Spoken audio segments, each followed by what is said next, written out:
How's it going, guys? So this is my last race video of 2020. I actually had gone out one time between the last video at the track and this current one that I'm making right now. The only catch was my suction cup mount ended up coming off, falling, hitting the center console and breaking. And then my GoPro, that's an ancient GoPro that I was using, it wouldn't charge. It refused to charge. So the camera was kind of dead. So I had to scramble to come up with a new camera before this last street legal of the season because the event was starting at 10 a.m. So that gave me next to no time to run out and try to get a camera, charge it on the way to the track, and try to figure out some kind of mount, some way to mount it, as my suction cup mount was broken. I had cracked part of the mount, so I couldn't mount a camera to it.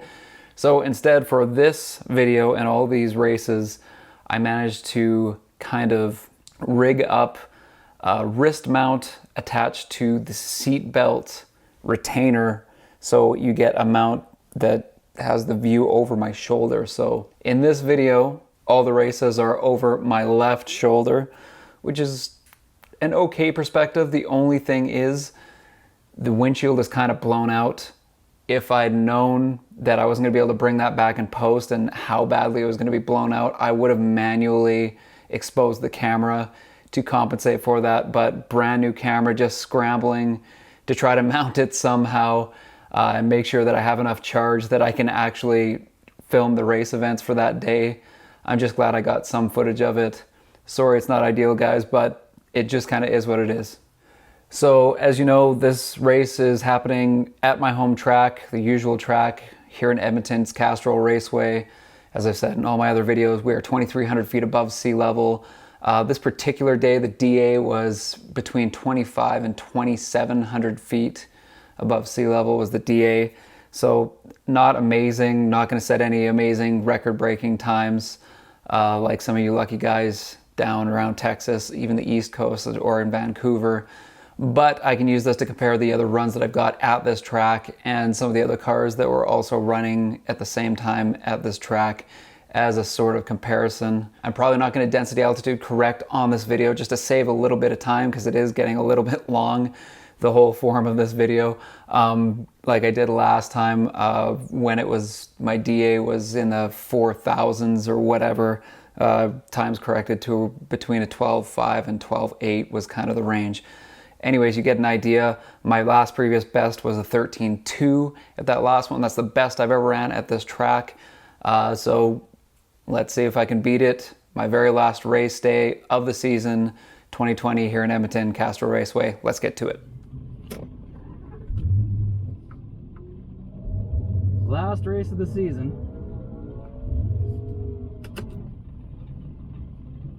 Trying a new camera. We got a new mounting position for you guys, so hopefully you can see a little bit more from my perspective, what I see. See the tree a little bit more, see what's going on. Car's nice and cool. It's busy, so there's a long lineup. Car definitely gets a chance to cool down. So here's hoping we run some new bests. So far I've run a new best last time I was out. We'll see what happens.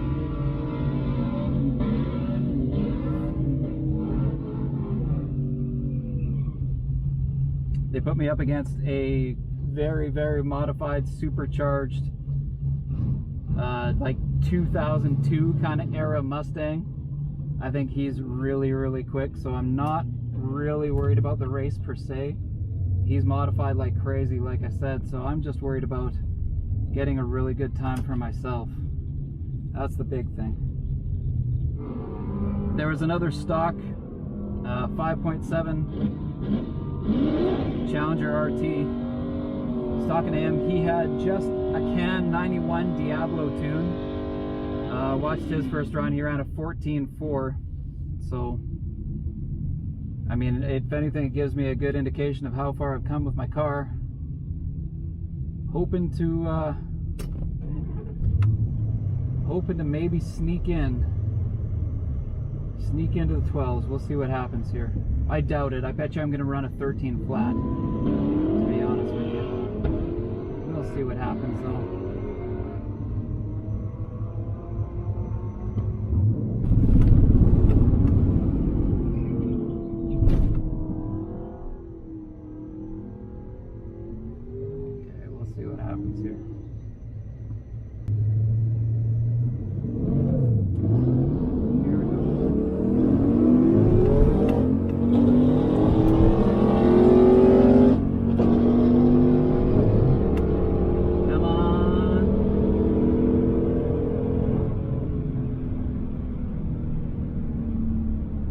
right, ladies and gentlemen, let's hope that that was a really good time.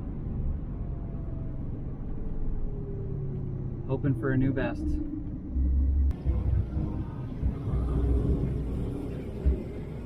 Thank you, sir. You're welcome. Ooh, still not a new best. 13.3. Okay, so one of the key hacks for trying to keep your car cool at the track between runs, because it's vitally important that you keep your car as cool as humanly possible when you're running at the track. As soon as your car heats up, you lose between 2 and 3 tenths of a second just by letting it warm up to normal operating temperature, and that's whether you have 160 degree thermostat, 180 degree thermostat. It doesn't matter if you swapped it out for a cool one from the factory. Your car's still going to lose valuable tenths of a second just by warming up. These Hemis run way, way faster when they're cooler. So if you want to have really good, consistent runs, or if you're trying different launches and you want to get the most out of them, you want to keep your car as cool as possible. Otherwise, the first run that you do at the track, from keeping your car nice and cool, waiting to stage and all that, is going to be your fastest run of the night, and that's just it. Unless you let your car sit for an hour or two, at that point you might not get either very many runs in, or maybe it's just so hot out that the car still doesn't cool down that great. So whether you can manually turn on your cooling fan while the car is parked and not on, it helps to cool off all the coolant in the radiator. It makes a unbelievably huge difference. You can cool your car off as you're pushing it in the staging lanes. This is going to keep consistently cool engine temps all night when you're running, without waiting for your car to run forever. The only catch is make sure you've got a fully charged battery and you're not sitting there trying to cool it off for hours at a time, because that will eventually drain your battery on you. Anyways, on earlier models, I don't know if it's the same for 15 pluses. It might be, but I'm not 100% sure. If you remove this fuse right here, this is your fan control. So if you get yourself a little jumper cable like this, with your prongs facing these two ways, so one's flat, one is perpendicular to it, and we plug them in here and there, those cooling fans are going to come on, and they'll run until you take it off with the car off.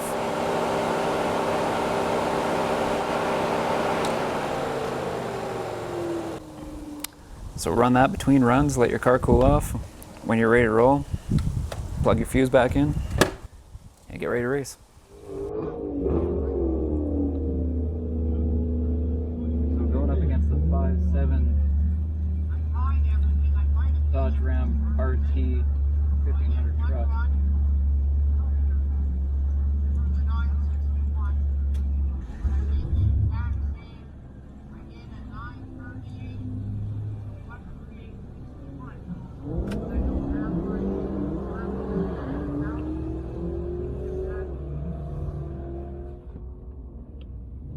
He's got a cam, he's got headers, he's got intake, and I think he's running a 175 shot of nitrous, he was telling me before we ran. So he's deep in the 12s. I'm just hoping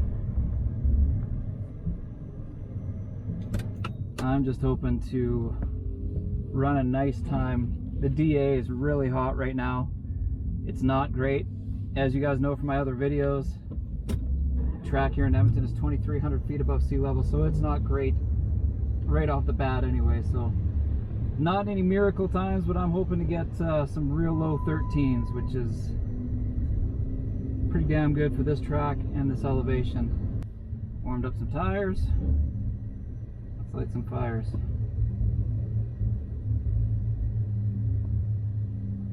Very gentlemanly of you.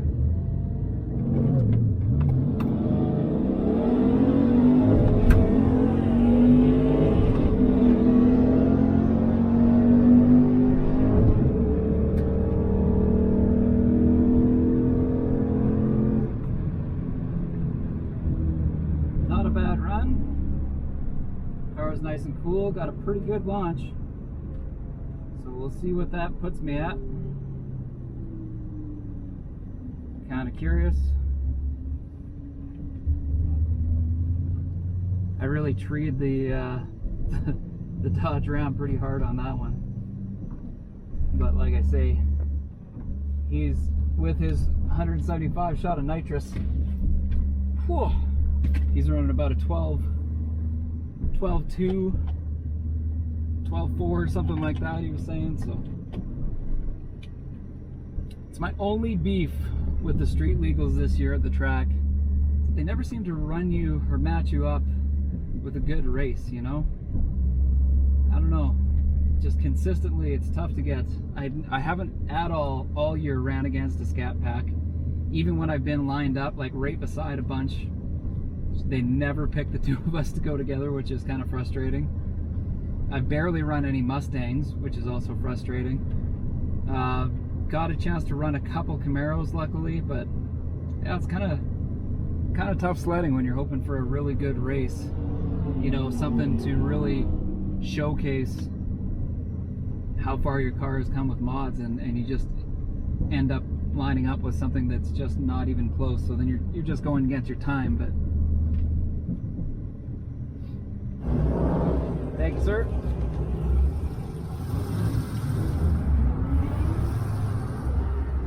And that one, we ran a 13.4 on that one. Mine, they're putting me up against a 370Z. See how they do.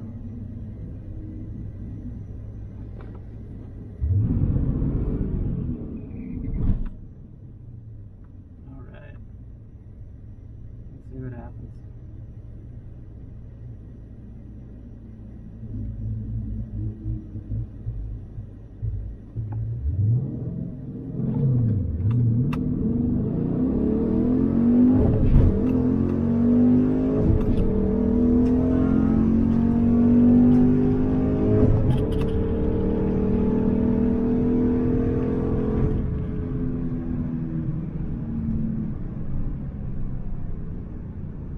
Beat that Nissan pretty good.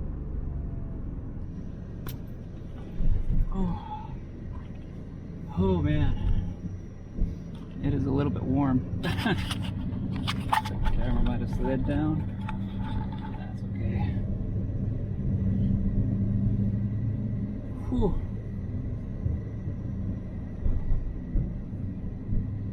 I don't know what was going on with that 370Z, but he was definitely smoking when he was sitting in the lineup.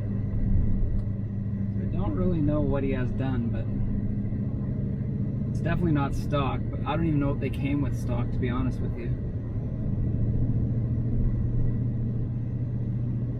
I think they were quicker than the 350Zs. I'm pretty sure. For some reason I can't remember what they made. We had them by quite a bit though. Probably 3 or 4 car lengths. Curious to see what kind of number he ran though, because I did beat him off the tree by quite a bit.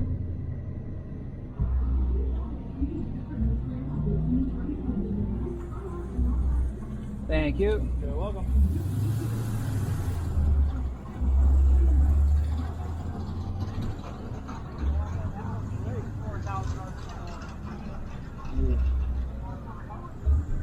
Great time. 60 foot's not great. Man, that 392 SRT8 that just ran up there, I don't know if you guys can see that. Might be a little blown out. He ran a 14.5. That's really not great. Imagine he was spinning maybe.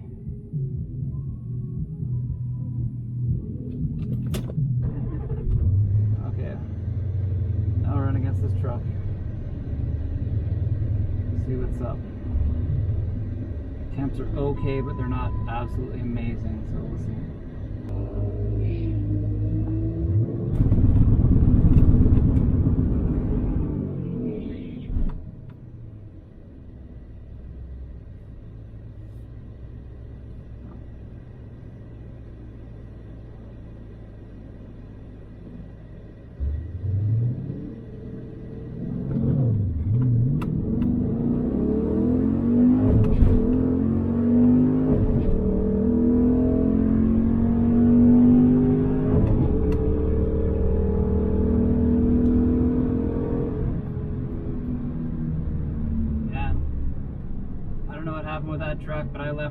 absolutely in the dust. Like, in the dust. Pick you guys up so you can see. Whew. Just really trying to get close to a couple 392s there. Hopefully have the lady line us up, but man, it just never happens. See, if I lined up with that last 392 that went, I mean, I would have annihilated him. He ran a 14.5, which is not good. I mean, he either spun or something's going on there, but he said he was running 14s today anyways, which is weird. So I would have beat him fairly good, and that would have been fun. Instead they lined me up with a pickup truck. I beat him bad, but I don't know if he had problems off the line or something, because he just died. I didn't see him the whole race, not even close. Thank you.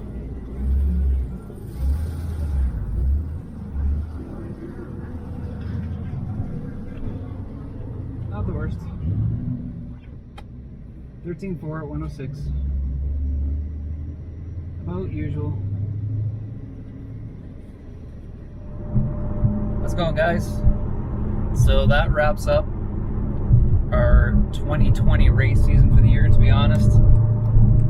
I can't complain too much, because for a while there it was seriously looking like we weren't even going to get a race season this year. I did set new bests at my track. So the best that I'd run at my track prior to the cam install was a 13.5, and I dropped that down to a 13.2. So not too bad, not too bad. Still got a little bit of work to dial that in. My 60-foot time is not that great. A 2.1 is the best that I could pull for my 60-foot time. That's the best I've ever done. And it's not like I'm spinning, and I could literally take the clutch and drop it at like 3,000, 2,500, 2 grand, any of them. I hook up every single time, but no matter what, that 60-foot time still stays at about a 2.1.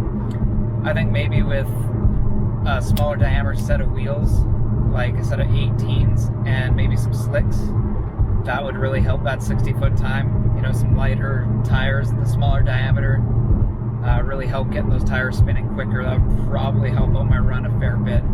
So at the end of every year, I really do like to make a trip out to Mission Raceway out in BC, because they're right at sea level, and that combined with a nice and cool fall air usually means you set kind of like a bookmark time that kind of is a great snapshot for how you did throughout the year, if you did any upgrades or anything like that. And you don't have, like, my home track is 2,300 feet above sea level, so I mean, you don't have to really density altitude correct. You can really almost take that time for what it is, and you have the cool fall air, so you get some really decent times, and it's a good highlight for the year. This year, Mission Raceway wasn't open because of COVID. They closed it down to street legal drag, so going out there and racing for me was not an option. So I just stuck to my home track in Edmonton. Even though it's 2,300 feet above sea level, I'm just super thankful that it was open and we got to get a lot of racing in. Met a lot of really cool people out on the track, got to check out some cool cars. Unfortunately, I didn't get to line up with the RT. I didn't get to line up with any of the 392s. I'm just super glad that I got a chance to run and, you know, just have fun racing and trying out different things with this new cam. Like, the car's running great right now. I have no complaints, and over the winter, after I tweak it a little bit and get the extra power out of it that I should be getting, I mean, it's going to get even better from here. So, okay guys, thank you so much for watching my races of 2020 this year. It has been a great year for me. You know, in terms of progress I've made with the car. Installing the cam this year was a huge undertaking and a huge step forward. The car is running amazing. I'm really stoked about how that cam is running. Next year is only going to get better. I've already got it planned out. I want to have a lot better perspectives and more of them for all my race day footage while we're trying to get some new bests in the RT. I really appreciate you guys tuning in, and thanks for watching.